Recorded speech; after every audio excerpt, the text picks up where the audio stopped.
worse. And if you keep doing the same thing to try to fix it, it's never going to get better. And that's what you're seeing in Portland. And that's what you're seeing in San Francisco. It just keeps getting worse, and it's chaotic. You ever go to a fucking club, like a club, and they're playing like disco music, and all of a sudden some fat fuck like me yells, "Put on Skinner," and nobody listens? Like, people like, that idiot. When I heard the term "debunk the police," that's what it felt like. Defund the police, yeah. Defund the police, put on Skinner. Yeah. Until people started saying, that's a great idea. And you're like, what the fuck?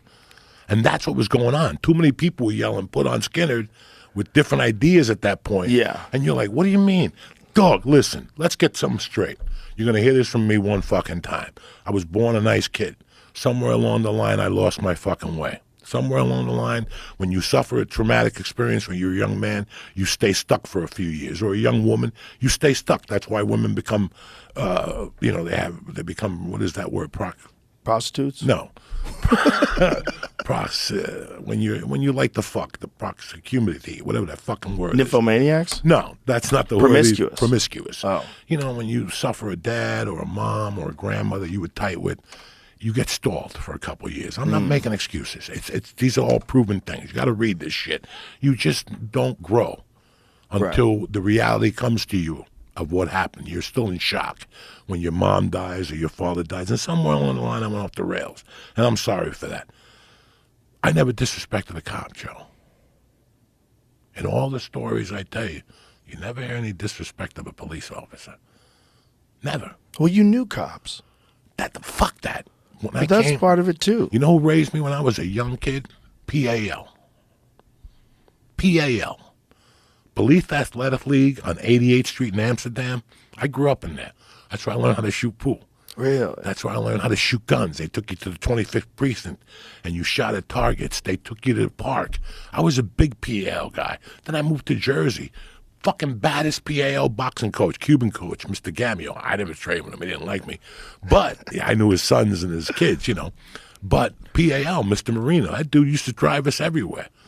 Again, he didn't like me too much. Why did he like you? Because I was like, something. I don't know. And once I got to Jersey, I hung out with a rough crew or something.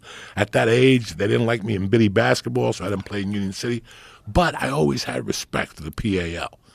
And all those years, I always knew they had a job to do. And I was trying to be a criminal.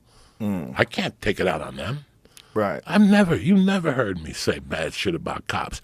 In fact, in 60 years, the only cop I've had a problem with is one of the guys that arrested me in Boulder. In fact, the other dude, I just wished him a happy birthday. James Kohler. It was his birthday on Wednesday or Tuesday on Facebook. I follow with friends on Facebook. Oh, that's hilarious. That was the only cop. So for a guy like me to only have a problem with one real cop in all those years, gotta tell you something. So when I heard that, debunk the fucking cops. Defund.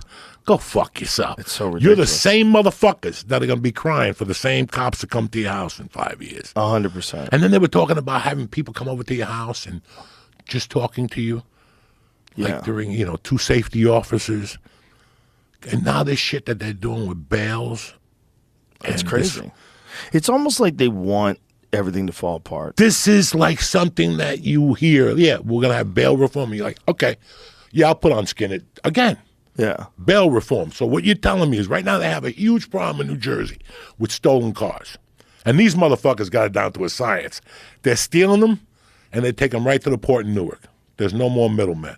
You know, in L.A. they got the Armenians chopping up cars. No, they just take them right to the port. You could see it on the GPS of your car. They take them right to Newark.